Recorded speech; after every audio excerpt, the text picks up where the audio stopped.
remarks. This hearing will cover issues related to the Department of Defense's use of force in war on terror. This will include targeted killings and the use of drones. This hearing explores the matter that affect our armed services and our safety as Americans.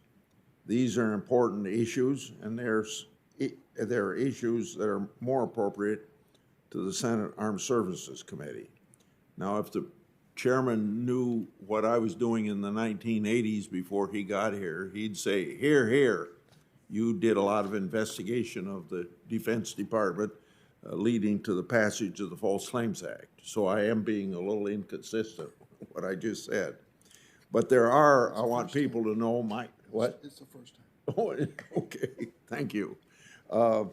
There are things within the heart of our jurisdiction that we should be holding hearings on. And I know that the chairman and I and many members of this committee are concerned with the growing spike in violent crime, including murders and attacks on police.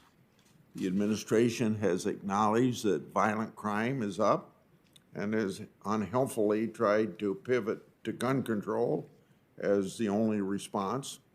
The top priorities of the administration and the Justice Department will include targeting legal gun sellers with no evidence that they significantly contribute to illegal gun possessions or crimes.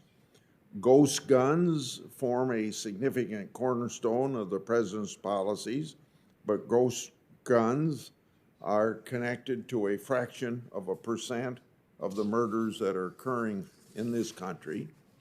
The president's strategy is woefully inadequate to address the spikes in murders and police attacks. It will do nothing to stop people from being pushed into the front of a subway train or to stop trains from being looted or stopping storefronts from being smashed by flash mob attacks or the many other terrible crimes that we're seeing and even seeing them on television. We need a more serious policy. Over 21,000 people were murdered in the United States 2020, 5,000 more than the year before.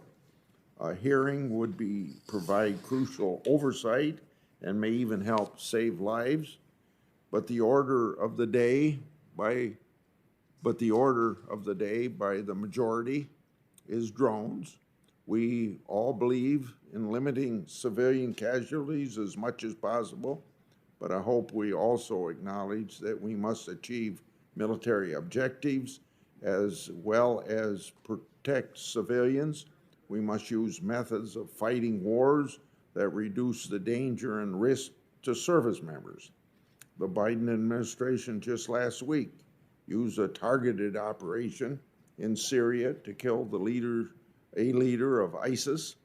That ISIS leader was responsible for an attack on a Kurdish-run prison that killed 500. This attack might not have happened had ISIS been struck earlier.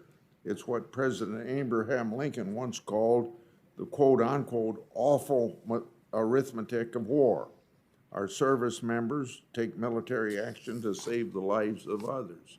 Today, we're going to hear from experts, at least from our side, about the importance of maintaining counterterrorism tools of drone strikes.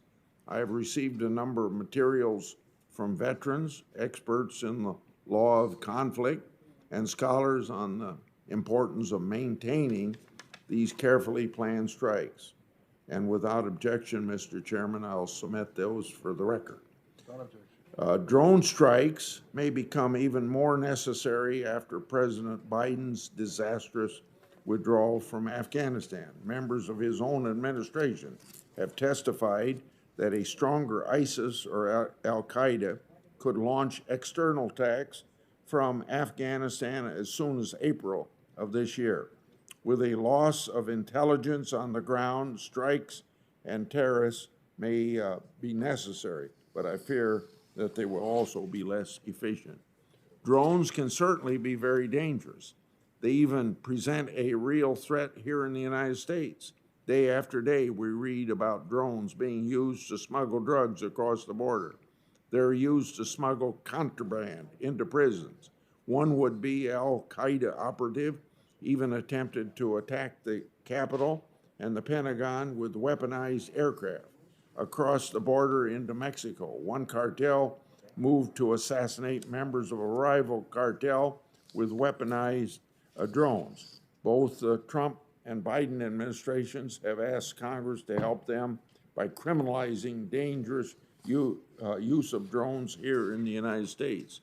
Both administrations approved very similar legislation drafted by experts from across the executive branch.